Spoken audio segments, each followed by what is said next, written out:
بسم الله الرحمن الرحيم. خلينا نتوكل على الله. الكورس بتاعنا هو عباره عن ايه؟ هو عباره عن كذا توبيك او كذا سيكشن هنبدا نتكلم فيه. اول حاجه هنبدا نتكلم على الانفورميشن والبروسيس اللي كوردنج للايزو 19650. ده دايما هتلاقينا بنتكلم على المصطلح بتاع الكود اللي هو خاص ب 19650. ده المرجع بتاعنا في اي حاجه تخص نمذجه معلومات البناء اللي هي بحاله البي اي ام. طيب، بعد كده بنبدا نخش في اول حاجه بنتعلمها فيه ان الريفت از نوت ذا بيم. يعني الريفت مش بيم، الريفت هو عباره عن تول، اما البيم هي عباره عن بروسيس تقدر تعملها معاك في المشروع. طيب، هنفهم بعد كده موضوع ايه هو البيم ستاندرد. بيم ستاندرد هيفيدني في ايه طبقا لاكوردنج للايزو 19650. ليه استخدام البيم مهم، وازاي البيم بالنسبه لي هو ساعد معايا الشركات. دي من ضمن التوبيك اللي هنبدا نروح لها. طيب، من ضمن الحاجات التانية يا شباب برضو اللي هنروح لها هو موضوع ايه هو الاوبن بيم وايه هو الكلوزد بيم. ايه المعايير والريكويرمنت بتاعتي اللي تقول لي انا كده شغال بمنظومه الاوبن بيم او بمنظومه الكلوزد بيم. وهناخده كيس ستادي بتشرح الموضوع ده. طب ده بيتحدد عن ايه؟ اللي هقوله دلوقتي هو في عجاله شويه، هو بيتحدد على حاجه اسمها البي اكس بي اللي هو البيم اكسكيوشن بلان.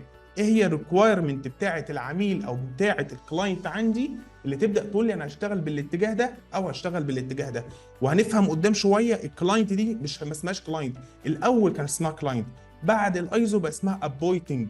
ففي حاجه اسمها ابوينتنج بارتي، هي دي اللي تناظر لكلمه الكلاينت او تناظر لكلمه الاونر. دي برضو هنعرفها قدام شويه. طيب، من ضمن الحاجات اللي هناخدوها هو فكره السوفت وير نفسه. ايه هو السوفت وير اللي بيتعامل فيه لو انا بتراكنج على منظومه الاوبن بيم. طيب، وهناخده كيس ستادي على مثال حي ازاي بنقول المشروع ده بالنسبه لي اوبن بيم ولا كلوزد بيم.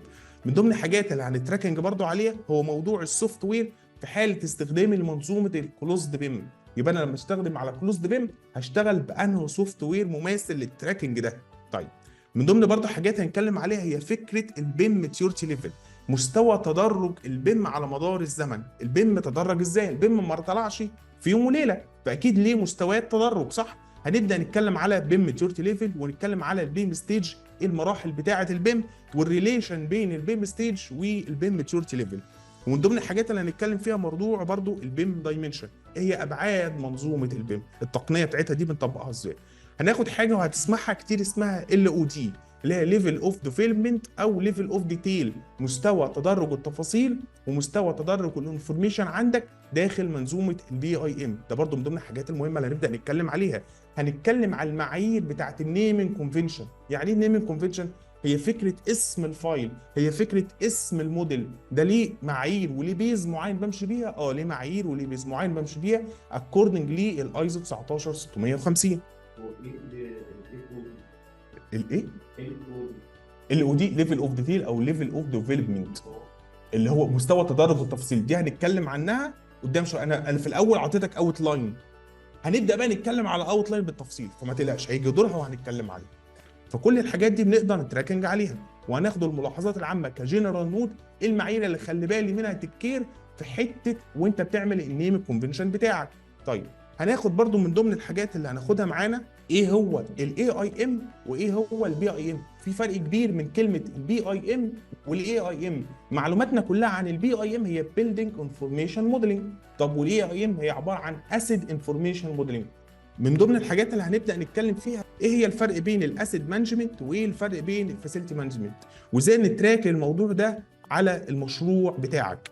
من ضمن الحاجات اللي هتكلم فيها هي فكره ان انت تتراك الموضوع ده على بلاتفورم معينه. نفس الفكره للمشروع بتاعك، انت بتتراك على انهي حاجه؟ بتراك على بلاتفورم خاصه بالاي سي سي ولا بتراك على بلاتفورم خاصه باوتوديسك تندم؟ ده اتجاه وده اتجاه، ودي ليها معايير بستخدمها فيه ودي ليها معايير بستخدمها فيه. التوبيك الثاني او الستيج الثاني اللي هنبدا نتكلم فيه هي المرحله الثانيه. انا ليه هسيب مدرسه الاوتوكاد وهبدا اروح لمدرسه الريفت؟ هبدا اسيبها ده من ناحيه الدروينج، طريقه والبيهيفير بتاعي في الرسم وانا برسم على الكاد كنت برسم ازاي، ولما اروح على الريفت هرسم ازاي. نفس الفكره برضو في موضوع الانفورميشن، ايه المعلومات اللي بتبقى موجوده عندي وانا شغال على الموضوع ده في حاله الاوتوكاد، وايه هي الانفورميشن بتاعتي اللي بقدر استخرجها وانا شغال على الريفت. نفس الفكره في حته الكيو اس، البيهيفير والسلوك اللي والادوات والتول اللي بمشي بيها على الكاد والريفت، ايه الكومباريزون بين الاثنين. نفس الفكره في حته التعديلات، هنفهم فكره التعديلات ازاي انا كنت شغال بيها على الكاد وهبدا اشتغلها بالريفت. وموضوع الكوردينيشن، ازاي بنعمل كوردينيشن بالنسبه للكاد، وازاي بنعمل كوردينيشن بالنسبه للريفت. الستيج برضو الثالثه من ضمن الحاجات اللي هنتكلم فيها هو موضوع التول بقى. هنبدا نتكلم، ده يعتبر كور الكورس. يبقى كل اللي فات ده كانها داتا بيز ببدا ارسخها جواك عشان نبدا نخش كور الكورس من اول الجزء ده، اللي هو التول الخاصه بالريفت اللي انت جاي تتعلم تول. هنفهم فكره التمبلت، ازاي بنعمل التمبلت، الفرق بين التمبلت ونيو بروجكت، الفرق بين النيو بروجكت والبروجكت الفعلي الكرنت بروجكت اللي انا شغال عليه فعليا، ايه الفرق بين ده وبين ده. هنبدا نفهم الهيرايكي بتاعه الاليمنت، توصيف وتخصيص الاليمنت جوه الريفت، ازاي بتوصفها والهيرايكي بتاعتها ماشيه ازاي. هنبدا برضه نتكلم في موضوع الكرييت للاليمنت الاستراكشر بكل انواعها، نبدا نتكلم على كل المالتي كاتيجوري كمان معايا، سواء بتكلم على استراكشر فريمنج، بتكلم على استراكشر فاونديشن، بتكلم على استراكشر كولم، بتكلم على كل المالتي كاتيجوري اللي معايا داخل المشروع. من ضمن برضه حاجات هنتكلم عليها هي موضوع الفاميليز، هنتكلم على الفاميلي بكل انواعها جوه كل المالتي كاتيجوري معايا في المشروع.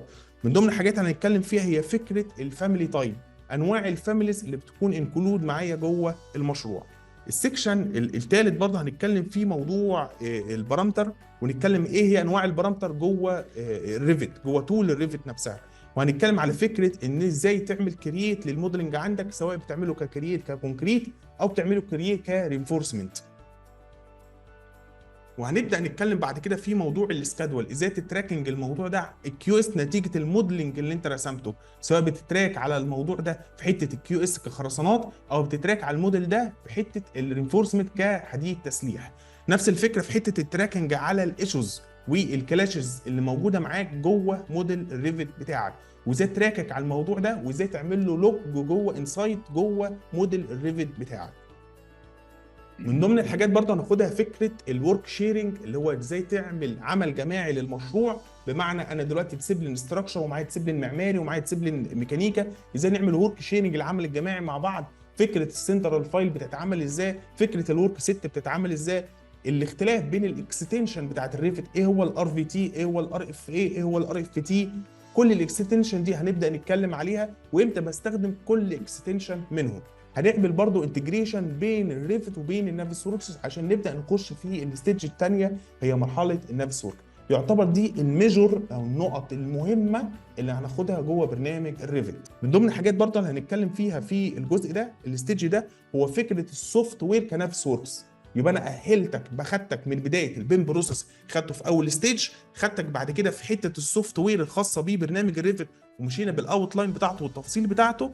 بعد كده ابتدينا نروح لمرحله السوفت وير الخاصه بيه النفس وركس، هنفهم فكره تراكنج على الكيو اس، كوانتيفيكيشن، ازاي نطلع كميات الكيو اس من جوه النفس وركس، ازاي نبدا نشتغل على موضوع التايم لينير، ازاي تكاريت التايم لينير بتاعتك جوه النفس وركس، او تجيب كرييت الاكسبورت ليها او امبورت للتايم لينير من بره عشان تاخدها انسايت جوه النفس وركس، والتراكنج عليها في مرحله ال4 دي وال5 دي. نفس الفكره هنشوف موضوع الكلاش ديتكشن، وازاي تطلع الكلاش ريبورت بكل انواعه، ده فين؟ ده جوه برنامج النافس وركس. من ضمن الحاجات برضه اللي هنتكلم فيها هي موضوع النافس وركس اكستنشن. يبقى انا عندي اكستنشن خاصه بالريفت هنتكلم عنها، واكستنشن ثانيه خاصه بالنافس وركس. امتى بستخدم ان دبليو سي، امتى بستخدم ان دبليو دي، امتى بستخدم ان دبليو اف. كل التفاصيل دي هنتراك عليها ونبدا نتكلم على تفاصيل الموضوع. هنبدا بعد كده نتكلم الكومباريزون بين السلكشن سيت والسيرش سيت، ايه الفرق بين السلكشن سيت وايه الفرق بين السيرش سيت، وامتى هستخدم دي وامتى هستخدم دي. هنتراك برضو على موضوع نفس ورك في حته السيموليشن، سواء هعمل الموضوع ده خاص بالفور دي اللي هو بنتكلم على بند معين خاص بالوقت، او هتكلم على البند ده هيتصب بسعر قد كده، فبتكلم في حته الكوست، يبقى تراكنج عليه في حته ال5 دي وفي حته ال4 دي. هنتكلم برضو في حته الكلاشز والايشوز، وازاي تحط كومنت وازاي تحط ريفيو على الموديل بتاعك، لان انا السماحيه دي ما بقدرش اعملها جوه برنامج الريفت. هنتراك على الموضوع ده، وازاي تشتغل بدور الاستشاري في ان انت تراجع وتعمل كومنتات على النافس وركس. هنفهم الفرق بين الكلاش ماتريكس والكلاش تيست، وايه البريورتي بتاعه الكلاش ماتريكس، وازاي هتصنف الكلاش تيست، وامتى تعمل الكلاش تيست هيبقى انكلود سيلف كلاش او اكسكلود سيلف كلاش، يعني الديسيبلين نفسه داخل معايا في الكلاش اللي انا بعمله ولا مش داخل معايا في الكلاش. ده بيتحدد بناء على الريكويرمنت بتاعت المشروع، وتحدد بناء على البي اكس بي بتاعت المشروع. كل ده برضو هنتكلم عنه. هنتكلم على الانتجريشن بين الريفت والنافس وركس، ازاي الكونكشن هيبدا يروح بين الريفت والنافس وركس. من ضمن الحاجات برضو هنتكلم فيها في التوبيك الخامس، وده يعتبر حاجه اوبشنال، يعني حاجه اختياريه ممكن يخش فيها او ممكن ما يخشش، دي حسب اتساع المحاضرات. تمام. هنبدا نتكلم فيه على موضوع الداينامو، فكره الداينامو بشكل عام، الجنرال انفورميشن على السوفت وير والانترفيرنس بتاعه الداينامو، الكومباريزون ايه هو الاي اي، ايه هو الاي بي اي، ايه هو الداينامو، شويه حاجات سيمبل جدا على تطبيقات الداينامو، ولمسك الحاجات اللي انت كنت بتاخد وقت كتير جدا على مدار الكورس تقدر تعملها بالريفت، ازاي الداينامو بيعملها في تكه. ولكن عشان تبدا تحس بالمدى ده لازم تمشي بالورك فلو من الاول للاخر عشان تبدا تحس في التراك ده. طيب، من ضمن الحاجات برضه هنتكلم فيها هي داينامو باكجز. ايه الباكجز اللي ببدا اشتغل عليها جوه الريفت؟ من ضمن الحاجات الاوبشنال الثانيه هو موضوع الكورس بتاع الباور بي اي. الجزء ده برضه بتكلم فيه على اوتلاين خاصه بالكورس ده. بنتكلم هنا على موضوع ايه هو الباور بي اي، ايه هي البينيفيت اللي بقدر اخدها من موضوع الباور بي اي، ايه هو الانتجريشن والبروسيس والستبس اللي بيتم جوه الباور بي اي، موضوع التطبيقات بتاعه الباور بي اي بيتم معايا ازاي خلال المشروع. واول تطبيق هناخدوه هنعمل ازاي تراكنج على النافس وركس على الباور بي اي. يبقى خدنا الريفت، بعد كده رحنا على النافس وركس، طبقنا بعد النافس وركس كلامنا على الداينامو، بعد الداينامو خدنا الداتا دي عشان نخلي الموضوع كوميوليتيف معاك، موضوع معاك تراكمي، ازاي تربط ده بده وامتى بروح لكل واحد في انهي مرحله. قول يا هندسه انا معاك. هو الداينامو الباور بي اي دوت تبع برضه تبع اوتوديسك؟ لا، باور بي اي هنتكلم في الحته دي. الباور بي اي تبع شركه مايكروسوفت. طب الداينامو مش تبع مايكروسوفت، تبع اوتوديسك. طب ازاي تبع اوتوديسك؟ الداينامو ده بيلت ان جوه الريفت، يعني اصبح ده مش تول هبدا اسطبها، لا انا هوريك واحنا شغالين على الريفت امتى هنخش على الداينامو، بس هنخش له في مرحله معينه. ما ينفعش نخش له واحنا لسه ما بقاش معانا داتابيس كويس، قاعده نبدا بيانات نبدا نتكلم عليها في موضوع الريفت. ولكن ده بيلت ان جوه الريفت. اما الباور باي لا، ده تبع شركه مايكروسوفت. فده اتجاه وده اتجاه، هو ده الكونكشن اللي هنبدا نعمله. قول. النافس وركس تبع شركه اوتوديسك. هنتكلم برضو عن الكلام ده كله، ما تقلقش، كل ده هنتكلم عنه. من ضمن الحاجات اللي هنتكلم عليها برضو الانتجريشن بتاعه المالتي كاتيجوري. طب ما انا عامل الانتجريشن دي او عندي المالتي كاتيجوري ككميات كيوس، انا جايبها كده كده من الريفت. ايوه، الريفت مش هيبقى انتراكتيف معاك، مش هيبقى متفاعل معاك في حاجه زي دي. هنا انتراكتيف بتاعه الداشبورد اللي بتطلع لك من الباور بي اي وداتا اناليسيس، تقدر تقول لك هتاخد القرار المثالي في اسرع وقت ممكن وفي امتى هاخده بالظبط. هنقدر نعمل كومباريزون بين الموديل اللي انت رسمته على الريفت وكومباريزن بينه وبين البي او كيو. بمعنى انا عندي البي او كيو بيقول لي والله انا هصب في البند بتاع الخرسانات المسلحه ده 500 متر مكعب، جيت حصرت كميات الخرسانه اللي اترسمت عندي على الموديل طلعوا لي 238 متر مكعب. الفاريشن والفرق ده هجيبه منين؟ هقدر اعمل انتراكتيف على الفرق ده واعرف اجيبه من خلال الباور بي اي. معايا؟ طيب، هنفهم فكره الابديت. انا عندي دلوقتي في بنود مستجده او في بعض قطاعات الاعمده نتيجه التشيك ديزاين اتغيرت قطاعاتها. انا بديك مثال حي اهو، فبالتالي قطاعات الاعمده عندي هتتغير او ابعاد او توصيف العمود هيتغير. يعني مثلا بدل ما كان سي 1 500 في 500 بقى سي 3 500 في 900. طب ما في فرق، ده ايه؟ انا بتكلم على عمود، شوف العمود ده متكرر معاك في البلان كم مره، شوف متكرر معاك في الدور كم مره، في فرق خرسانه زاد. الفرق ده هجيب الابديت بتاعه ازاي؟ وازاي اربط الابديت ده معايا في الباور بي اي؟ دي من ضمن الحاجات اللي هنتراك عليها وهنبدا نتكلم عليها معانا. ومن ضمن الحاجات هنتكلم عليها برضو هو موضوع بشكل اعمق كمان شويه، وهنعمل كنترول على البروجرس بتاعت الموقع. انا والله بالنسبه لي الموقع ده هو لسه بالنسبه لي ورك ان بروجرس في حاله الفريم ورك لسه في النجاره، او بالنسبه لي هو ورك ان بروجرس في حاله الستيل فيكسنج بالنسبه للحداده، او ورك ان بروجرس في حاله البورنج، او بالنسبه لي البورنج للدور ده بقى ضن. هتابع وتراكنج على الموضوع ده ازاي؟ من خلال الريفت ومع الباور بي اي، واقدر اشوفه ده في داشبورد قدامي. هو ده اللي هنبدا نتكلم فيه.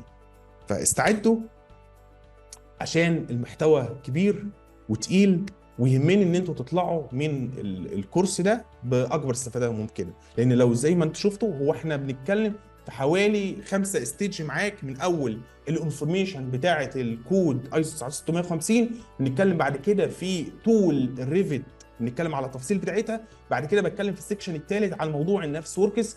السكشن الرابع بتكلم معاكم على موضوع الداينامو، وبعد كده بتكلم معاكم على موضوع الباور بي اي. حاولوا تهتموا بالموضوع وتطلعوا باكبر استفاده ممكنه. ده بالنسبه لي كبريف على الاوت لاين بتاعه الكورس. الجزء الاولاني بتاع الاوت لاين ده يا شباب فيه مشكله؟ الدنيا واضحه؟ طيب تعال بقى ناخده اول تراك، هو موضوع الايزو، وده مهم جدا، ونبدا نتكلم على الموضوع ده بتفاصيل.